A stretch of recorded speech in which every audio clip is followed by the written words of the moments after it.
5 problemas graves que o fundamentalismo apresenta. 5 males gerados por esse tipo de interpretação que nós precisamos estar muito atentos e atentas. Separa aí o seu café, que a teologia é por nossa conta.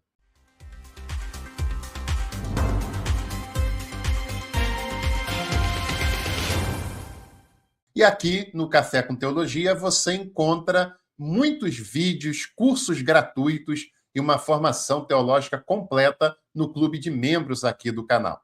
Faça parte dos nossos cursos de História do Fundamentalismo, módulo 1, módulo 2.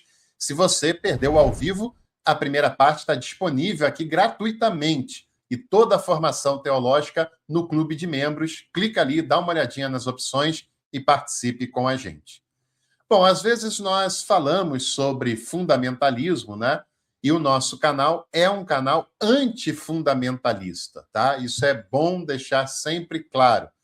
Porque nós compreendemos que o fundamentalismo faz mal para pessoas de boa fé, para pessoas que apenas gostariam de exercer a sua fé e a sua espiritualidade e acabam caindo numa rede, num sistema de profundo fundamentalismo que acaba distorcendo a sua fé, a sua mentalidade e a sua forma de enxergar o mundo. E isso não acontece aleatoriamente, não. Isso está entranhado na história do fundamentalismo religioso, tá? Isso não é um problema pontual que a pessoa pode olhar e querer fazer diferente. Isso já nasce no DNA do fundamentalismo, de todas as denominações que fazem parte desse segmento, né? Então, é algo mais do que pontual, é algo essencial, é algo que está na essência desse movimento. E nós vamos apresentar hoje 5 problemas desse fundamentalismo, tá? O primeiro desses problemas é que o fundamentalismo é um movimento surgido no protestantismo estadunidense do final do século XIX. O que eu quero dizer com isso? Porque hoje muitas pessoas aplicam o termo fundamentalismo a várias manifestações religiosas e até a manifestações científicas, o que não tem o menor sentido. É claro que praticamente todas as religiões, sobretudo as monoteístas, possuem os seus radicalismos, os seus tradicionalismos, os seus reacionarismos, né? Mas o termo fundamentalismo é um termo específico do movimento evangélico que nasce nos Estados Unidos. Esse termo evangélico a partir da década de 1940, porque os seguidores desse movimento achavam que o termo protestante era um termo muito light, muito leve, muito aberto. E na Europa, os protestantes clássicos, anglicanos, luteranos, eram pessoas muito mais dialogais, muito mais dadas à intelectualidade, que pesquisavam os métodos historiográficos de interpretação da Bíblia, né? Grandes intelectuais surgiram desse meio, e nos Estados Unidos esse segmento quis se afastar disso, ser totalmente contra a modernidade, aos estudos intelectuais, aos estudos teológicos, e quis se fechar num grupo só deles, que não se confundisse com nenhum outro segmento. Quando nós falamos de fundamentalismo, nós estamos falando especificamente de denominações evangélicas, pentecostais, neopentecostais, surgidas nos Estados Unidos, né? E que esse termo vai ganhar forma no finalzinho do século XIX, lá nas conferências de Niágara, 1895 aproximadamente, quando eles criam 5 fundamentos inegociáveis, né? E enfatizam esses fundamentos, sempre querendo negar alguma outra coisa que estava acontecendo no seu cenário. Então, o termo fundamentalismo vem desse segmento e não dá para ser aplicado assim indiscriminadamente, tá? Esse é um primeiro ponto que nós devemos saber. O segundo ponto é que o fundamentalismo se caracteriza por uma concepção de pureza moral e retorno ao passado. Esse é um baita de um problema, né? O fundamentalista, ele é sempre um conservador também. Eu até entendo que fora do Brasil, na Inglaterra, por exemplo, tem um teólogo muito importante chamado James Dunn, que é conservador, mas está longe de ser um fundamentalista, né? E teria até outros exemplos que eu poderia citar nesse momento. Agora, cá entre nós, no Brasil, nesse meio evangélico, nesse meio que se diz teológico e são, na prática, apologetas, conservador é apenas um fundamentalista envergonhado. Assim que o calo aperta, assim que os questionamentos surgem, eles logo se mostram como fundamentalistas que são, tá? No Brasil, o conservadorismo é conversa fiada, é fundamentalismo envergonhado, tá? Mas todo fundamentalista sempre tem os olhos voltados para o passado. O passado é que foi bom, né? Seja o passado da época da igreja primitiva, que eles não têm a menor noção de como tenha sido de fato, não têm a menor noção da pluralidade, da diversidade que foi a igreja primitiva, coisa que eles não estão acostumados a ter e a dialogar, né? Ou então, quando o líder fundador do seu segmento viveu e pregou o que pregou, quando o seu movimento começou, é muito comum você encontrar nesse meio pessoas falando quando o primeiro avivamento aconteceu, quando a igreja começou, quando os primeiros fundadores falavam, pregavam, aconteciam milagres, isso e aquilo. Isso está entranhado na mentalidade fundamentalista. Sempre há um apelo ao passado. Sempre há um apelo para se voltar ao modelo que foi lá considerado ideal do passado. O presente nunca é bom. O presente sempre está marcado por um esfriamento da fé. E o futuro, então, ele é apavorante. Por isso, eles querem sempre olhar para o passado. E sempre com um código de pureza moral, como se lá atrás as pessoas fossem mais santas, as pessoas fossem menos corruptas. O que é falso isso? O que é falso isso? Imoralidades, corrupções, etc., acontecem desde que a humanidade acontece. E eu me atrevo a dizer que, em alguns aspectos, no passado era até pior. E há bastante hipocrisia em todo movimento que se considera uma pureza moral elevada, né? Sempre há muita hipocrisia. Quase sempre essa pureza era muito mais cobrada das mulheres, muito menos cobradas dos homens, né? Os desvios dos homens muito mais tolerados, aquele debaixo dos panos também, etc, etc. Mas o fundamentalismo tem como característica o olhar voltado para o passado. E uma boa teologia é a teologia contextualizada, é a teologia que não despreza o passado, que foi produzido no passado, mas entende que o seu tempo é o tempo presente. E é com ele que nós devemos dialogar. O terceiro problema do fundamentalismo, e talvez um dos piores dele, é o uso seletivo e proposital de textos descontextualizados. Isso você encontra muito, muito mesmo, né? Esse uso de textos, ele é seletivo e é feito de maneira proposital.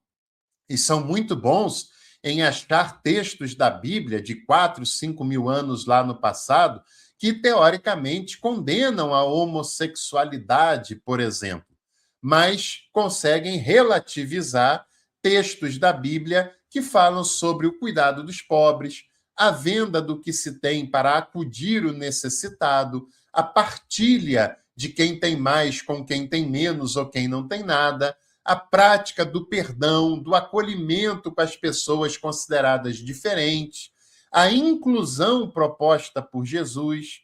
Por essas, a gente percebe que esse apego à Bíblia tão pregado por esse pessoal é apenas um uso proposital e seletivo de textos que são usados de maneira descontextualizada.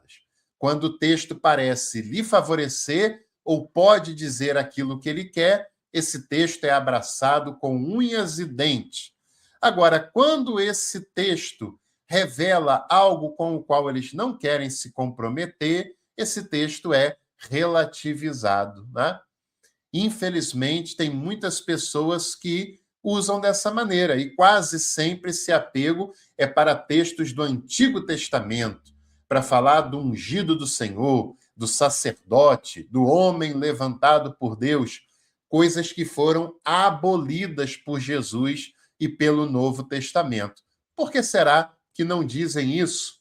Por que será que não dizem que o dízimo, por exemplo, é obra do Antigo Testamento, que o Novo Testamento não está nem aí para essa história, embora fala de contribuições e consciência de maneira espontânea? Percebe como isso é muito seletivo?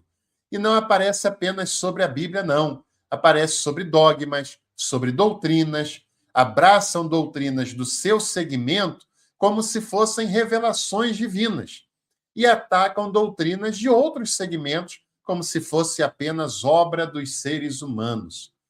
Tem gente que é tão fundamentalista, e aqui no canal já vi isso muitas vezes, que abraçam a inerrância bíblica como se fosse a verdade absoluta divina e atacam a Trindade. Veja que loucura isso, né? A Trindade, a divindade do Pai, do Filho e do Espírito, que é compartilhada por todo o cristianismo desde lá atrás, mas eles atacam isso para ficar com a inerrância bíblica que é defendida apenas pelos fundamentalistas de maneira muito recente. Pessoal, se você está gostando desse vídeo, não vai se esquecer de compartilhar, de curtir. Aproveite também e, quando o vídeo acabar, hype esse vídeo, né? Tem ali a opção de você hypar e cada conta pode fazer até 3 vezes de maneira gratuita, se for o caso, tá? Aproveita também, dá uma olhadinha no clube de membros e venha participar aqui com a gente da nossa escola teológica. O quarto problema do fundamentalismo é a interpretação literal de textos, dogmas e ideologias, né? Como eu acabei de citar, um problema está relacionado com outro, né? Entendem determinados textos de maneira literal, de acordo com aquilo que for conveniente para eles. Mas quando se deparam, por exemplo, com um texto em que Jesus acolhe a prostituta sem julgá-la e sem condená-la, textos que mandam dividir os bens com os pobres, encontram sempre uma interpretação que não é tão literal assim, né? Isso também acontece com ideologias. Você já percebeu que todo fundamentalista, né, é de direita? Todo ele é. Você já reparou que a grande maioria de igrejas evangélicas, pentecostais, neopentecostais são bolsonaristas, são de direita, são defensoras da extrema-direita e das suas pautas? Isso não é um problema pontual, gente. É uma insanidade ou uma manipulação dizer que foi o bolsonarismo quem sequestrou o movimento evangélico. Não, não foi. Porque o movimento evangélico já nasce fundamentalista desde as suas origens, que vão lá no século XIX, no século XX. Nascem nos Estados Unidos, por isso aquele primeiro ponto que eu citei para você. E nascem num contexto em que os Estados Unidos se veem como salvador da humanidade e, do outro lado, está o inimigo, que é a União Soviética, o comunismo, o socialismo. Fundamentalista sempre tem um inimigo, sempre está em guerra com alguém ou com alguma coisa. E esse segmento, por nascer nos Estados Unidos, é obviamente um movimento capitalista. é obviamente um movimento alinhado aos Estados Unidos, à direita, ao capitalismo, ao liberalismo econômico e oponente à esquerda, ao socialismo, ao que representava, pelo menos na imaginação deles, a União Soviética. Ser contra a esquerda não é por zelo, não é por espiritualidade, é por esse projeto de poder do qual ele já nasce alinhado com ele. Porque movimento evangélico, pentecostal, neopentecostal, movimento fundamentalista, não é apenas um movimento religioso, é um movimento político e religioso. E como político, eles têm um lado, que é o lado da direita, que é o lado do capitalismo. E tudo que soa de esquerda e socialista é combatido por esse grupo. É literal a ideologia que eles defendem, gente. E nós precisamos compreender isso. E o quinto mal, o quinto problema causado pelo fundamentalismo é que é uma teoria política e religiosa, como eu acabei de citar. Tá? Não pense você, os evangélicos, eles eram todos bonzinhos, iam para a igreja apenas para orar, e aí veio o bolsonarismo e perverteu tudo. Isso é muita inocência de quem quer andar com um pé em cada canoa, de quem não quer romper com o que é óbvio, de quem quer continuar tendo uma vida muito favorável, tendo relação com o movimento evangélico, tá? Porque não é assim que a coisa acontece. É claro que o bolsonarismo radicalizou essas igrejas. É claro que o bolsonarismo trouxe à tona muita coisa que estava escondida ou que ficava restrito apenas a púlpitos, né? A submissão feminina sempre existiu, mas era restrita a púlpitos. Depois isso ganhou maior proporção, maior visibilidade. A bancada evangélica cresce e aumenta muito durante esse processo, mas não foi criado a partir daí, né? Por exemplo, a teologia da prosperidade é fruto desse meio. E o que é a teologia da prosperidade, se não uma versão capitalista da espiritualidade evangélica? Isso não surge agora, isso é pelo menos da década de 70 nos Estados Unidos, né?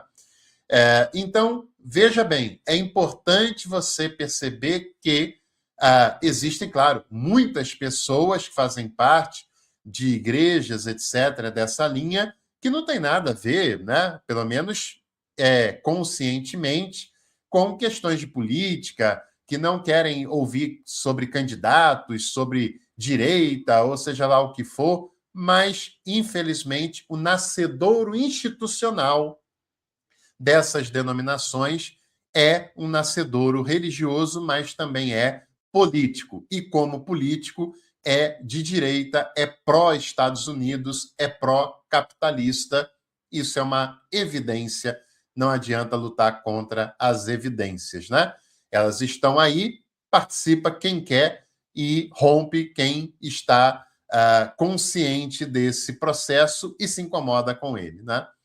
Bom, e você? Tem outros males que possa citar que o fundamentalismo é capaz de fazer? Se tiver, os comentários estão aqui à sua disposição para você participar e nos ajudar na feitura desse conteúdo. Grande abraço a você e em breve voltamos para mais um Café com Teologia.